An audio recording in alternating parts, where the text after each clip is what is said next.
Ontem nós nos deparamos com uma reportagem muito especial do nosso jornal Diário da Região, aqui em São José do Rio Preto, com respeito àquela grande tragédia acontecida no dia 24 de março de 1960, quando então 59 vidas foram ceifadas naquele terrível acidente com ônibus ali no Rio Turvo, às 7h30 da noite.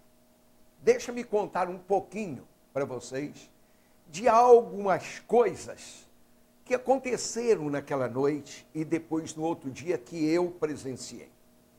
Primeiro quero testemunhar de que eu também, neste ano, estudava na Escola Técnica Comércio Dom Pedro II. Também tocava na mesma fanfarra.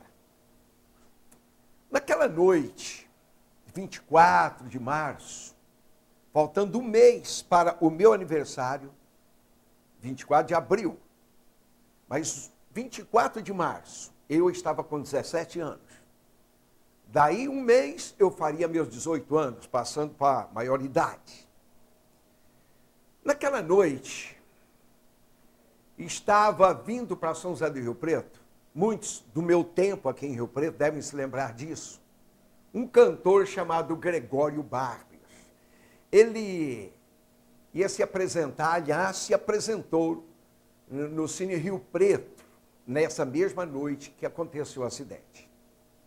Ora, eu não me lembro mais o nome, porque já fazem 50 anos, não me lembro mais o nome do meu colega de escola, que gostaria de tocar na fanfarra e tinha ensaiado algumas vezes. O que eu disse para ele? Você pode viajar no meu lugar. Eu vou ficar aqui em Rio Preto. Eu quero escutar o tal de Gregório Barrios cantar. Ele pega a minha caixa de guerra, que eu tocava, e vai naquela viagem. Estava eu, então, dentro do Cine Rio Preto, mais ou menos umas 8h30, entre 8h30 e 9h da noite. O homem estava cantando.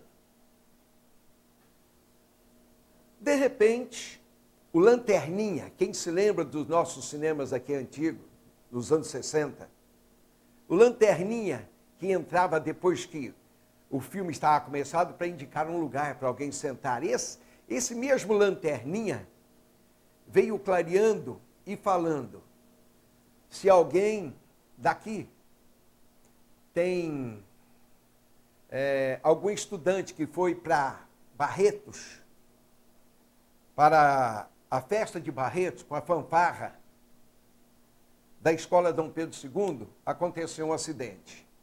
Quase que se provoca no Cine Rio Preto uma outra tragédia.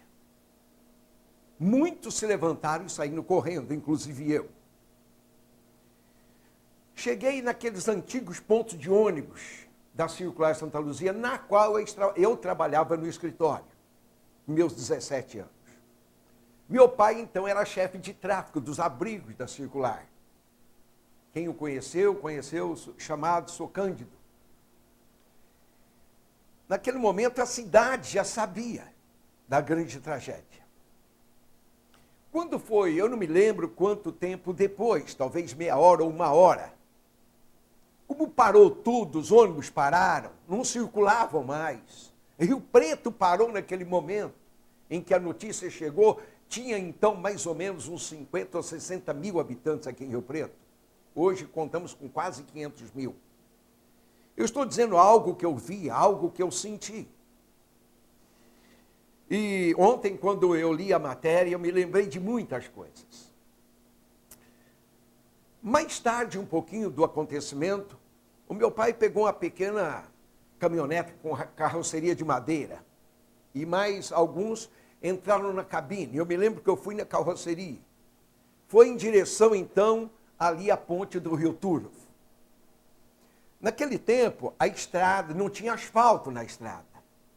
Quem está do meu tempo vendo o programa, ouvindo isso, sabe que não tinha asfalto daqui para a Olímpia. E era uma noite quente. Não era frio. A noite não estava tão quente, mas também não estava frio. Porque eu me lembro que estavam a seca, como essas de hoje. E aquele cordão que se fazia naquela rodovia de terra, de poeira, e famílias desesperadas, que tinha alguém que estava dentro do ônibus dos moços, eram 64, isso mesmo, 64 ou 65, eu não me lembro direito, que estavam dentro do ônibus. Bem, na rodovia, durante o trajeto daqui até a Ponte do Turvo, aconteceram alguns acidentes, por causa do desespero das famílias, e naquele poeirão que os carros faziam, se perdia a visão, e de repente alguns carros bateram. Não me lembro se houve muitos feridos ou tal, isso eu não me lembro.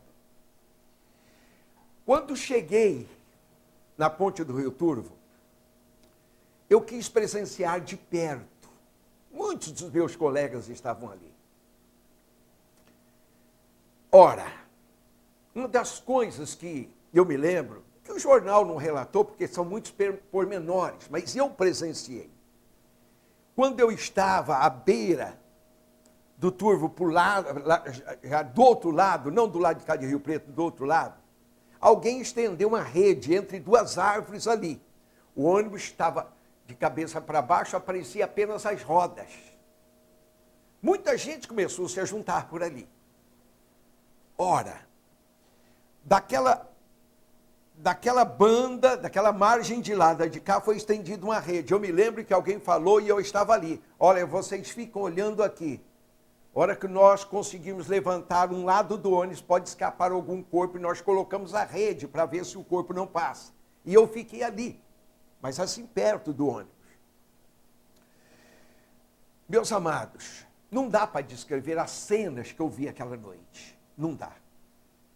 E as palavras não alcançam o desespero tão grande das famílias chegando por ali.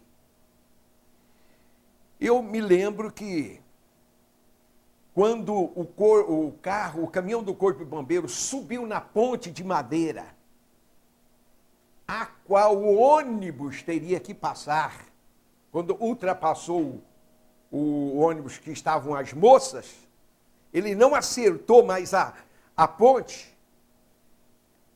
mas estava construindo do lado esquerdo da ponte de madeira a estrutura de cimento que tem hoje, de concreto.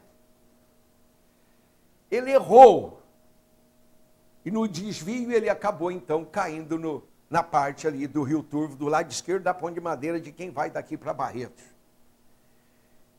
Quando o caminhão do bombeiro subiu em cima, e os cabos de aço pegaram nas rodas para içar, ver se levantavam a parte do ônibus para tirar os corpos que estavam lá. Eu me lembro que quase acontece uma outra tragédia. Quem estava lá deve se lembrar disso que eu estou falando. Quando a catraca do bombeiro começou a funcionar para virar o ônibus, a ponte fez barulho de ruir. Era uma ponte de madeira muito antiga. Quase que acontece outra tragédia. Desistiram daquele tipo de içar o ônibus, até que veio uma moto niveladora, não me lembro se de Olímpia ou dali de perto, e começou a escavar o barranco do rio para fazer uma ladeira. Foi dali que os tratores puxaram o ônibus. E quando apareceu os vidros, eu nunca mais me esqueço da cena.